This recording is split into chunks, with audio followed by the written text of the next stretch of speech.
Welcome back to Foundations of Faith. In this second session, we're going to be talking about baptism. So first off, why baptism? Well, for 2,000 years, baptism has been the defining mark of the followers of Christ and the first step of obedience to Him. See, Jesus bookended His ministry with baptism. In Matthew chapter 3, Jesus started His ministry by being baptized. And in Matthew 28, Jesus challenged His followers to make disciples of all nations, baptizing them. You see, Jesus modeled and He encouraged baptism for all of His followers. Here's another question. So what is baptism? Around here, we commonly say that baptism is an outward expression of an inward decision. And that decision was when you said yes to Jesus. See, baptism is telling the world who we are, and more importantly, whose we are.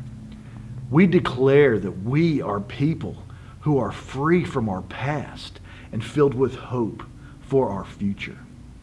Baptism is also a picture of change as we immerse ourselves into the life of Jesus. When we go under the water, it's a picture that our old life is buried, and then when we come up out of the water, it is a picture that we are raised in the power of Jesus' resurrection and a new life has begun. Now, there are no magical effects of the water.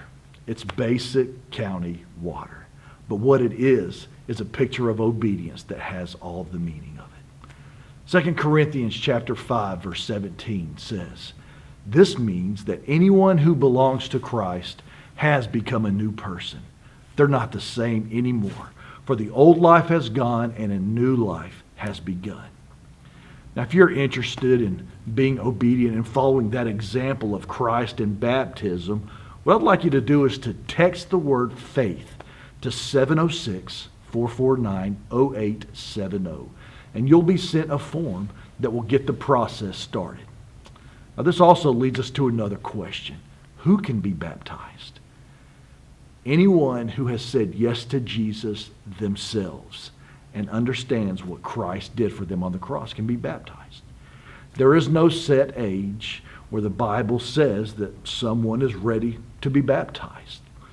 They simply need to be old enough to understand what that really means.